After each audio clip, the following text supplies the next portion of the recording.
In this video, we're going to look at simplifying fractions. This will be a very important skill for us to have when we get to applications of the derivative. So let's start with just a very general type of fraction, which is a compound fraction in this case. And we're going to try to simplify this. And what we're going to do is look at the denominators, in this case CD and CG, and build the least common denominator, which would be C times D times G.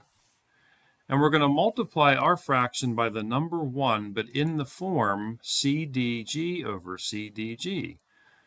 So in this way, we're not changing the value of our original fraction. But when we distribute this least common denominator through the numerator and then the denominator, we will cancel those denominators CD and CG and end up with the following. So at least at this stage, our fraction no longer is what's called a compound fraction. Now, that's a very general idea, but let's look at an example a little more pertinent to what we'll be doing. So suppose we have an expression like this, and we want to know the following. What values of x would make the numerator or the denominator 0 in this expression? Okay, suppose that's our goal, to know that. I think it's a little better to simplify this first. So we look and say, what's the least common denominator? Well, I would need an x and an x plus 1 from this little denominator. And this one I'd need an x plus 1, so well, I think it's just that we need an x and an x plus 1. So let's multiply top and bottom by that least common denominator.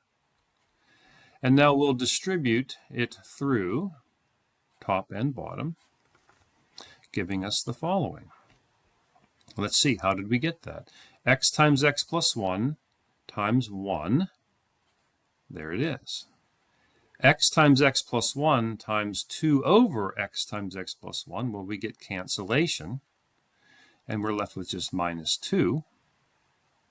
And in the bottom, when we multiply, the x plus 1's cancel, we're left with x squared. All right, so we've taken this original expression and rewritten it a bit simpler, and we could continue. The numerator, notice if I distribute my x, I get x squared plus x minus 2 on the top.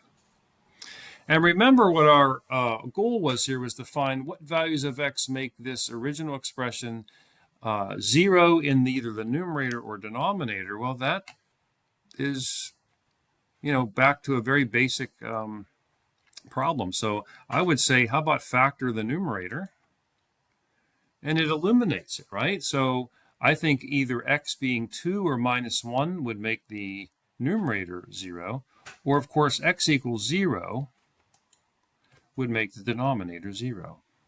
So this will be a very important skill for us to have when we're doing our applications of the derivative.